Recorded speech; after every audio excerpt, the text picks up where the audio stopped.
আহলুল হাদিস কারা? পৃথিবীতে যে যেখানে পবিত্র কোরআন ও সহিহ হাদিস অনুযায়ী তার জীবন পরিচালনা করবে সেই আহলুল হাদিস। আহল শব্দের অর্থ পরিবার, আর হাদিস শব্দের অর্থ হলো হাদিসের পরিবার। আল্লাহ রাব্বুল আলামিন পবিত্র কোরআন মাজিদের 11টি জায়গায় কোরআনকে হাদিস এবং হাদিসকে কোরআন বলে উল্লেখ করেছেন। সুতরাং আহলুল হাদিস শব্দের অর্থ হলো পবিত্র কোরআন ও সহিহ হাদিসের অনুসারী।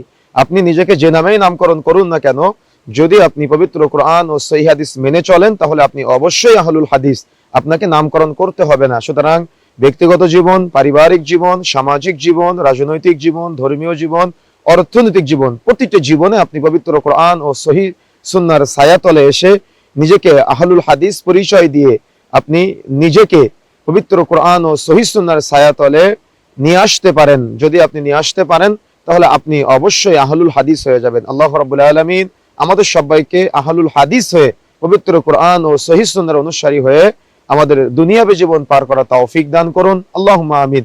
আসসালামু আলাইকুম ওয়া রাহমাতুল্লাহি ওয়া বারাকাতুহু।